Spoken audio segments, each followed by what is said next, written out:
have called a boyfriend was Steve Sullivan, a local boy 4 years my senior, whom I dated for about 4 weeks around the time of my 16th birthday. I remember this because Steve took me on a real grown-up date to a restaurant to celebrate and gave me a bracelet made of jade beads for a present. He wore coat and tie, and I a dress from Bergdorf Goodman. My mother played it free and easy with her stash of department store-specific charge cards in those days, sending me into the city, as we called it, for shopping and haircuts at Bergdorf's, the quintessence of elegance, on a regular basis. I would also have on my person a note in her scrawl explaining that I had permission to use the card, just in case anyone questioned me. They never did. I considered myself a punk rocker back then, and the dress was the Bergdorf Goodman take on punk. The top half of it was made of aqua t-shirt fabric, cut off sloppily at the neck and sleeves, while the bottom was white cotton gathered and painted by hand. I thought it was just the right level of sophistication for Steve, who was in college but lived at home and liked to hang out with his sister Lizzie's friends, among whose number I counted myself, if only marginally. I grew up in Bay Ridge, a neighborhood that, tragically, is best known for being the setting of Saturday Night Fever, a movie that did about as much for Italian Americans as The Gotti Family.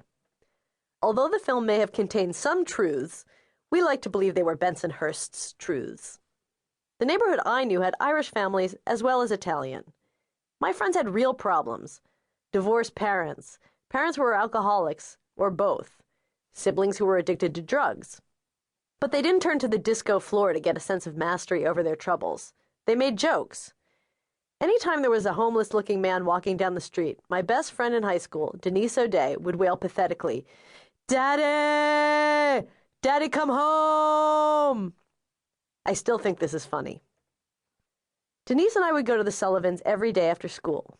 There, Lizzie held court over a throng of her former classmates from Our Lady of Angels, a parish school that stood directly across the street from her house. I was somewhat in awe of the girls who went there, as they played basketball and attended classes with boys.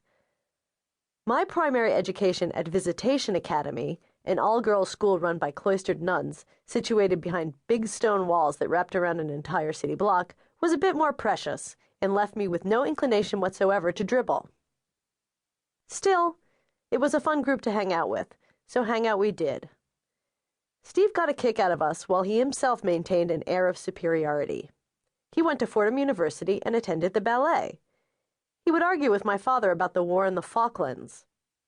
After he railed against British self-determination, being Irish, he was against it, we would go make out on a piano bench, the only seat that accommodated two in the enclosed front porch of my family's house. While listening to Billy Joel's "She's Got Away" on the record player in my basement, I thought to myself, this must be exactly what he feels about me. I, however, wasn't so sure about him. I got a little queasy thinking about him when he wasn't around. Though when I was with him, it was fun. I liked kissing him, but I had no interest in going any further. "You can touch me if you want to," he cooed once during a makeout session. Why ever would I want to do a thing like that, I thought. One evening on the piano bench, Steve declared that he was going to give it a go with the woman he had always wanted, Bernadette Corrigan. She was a big girl, a basketball player. Her father owned a tugboat company, and their family had money. My father was a golfing buddy of Bernadette's father and helped him get into the country club. And this was the thanks we got? 2 months later, Bernadette was on the Sullivan stoop, showing off the gifts Steve got her for her birthday. Those Russian dolls that open up to reveal smaller and smaller dolls inside, with the last one containing a Claddagh ring, the Irish wedding band, though they weren't engaged. I came up with imaginative reasons why this scene wasn't an excruciatingly painful one for me to watch. The year before I got together with Kit, I had been seeing a psychologist, a strict Freudian who resembled Cher. To get to the bottom of why, at 23, I'd never had a boyfriend for any significant amount of time and had not yet had sex. I was haunted by my lack of experience and convinced I would die a virgin. I felt alienated from my friends, late starters all, but I was the latest, who had been let in on some cosmic secret that remained a mystery to me. The odds were against me for more reasons than just my neuroses.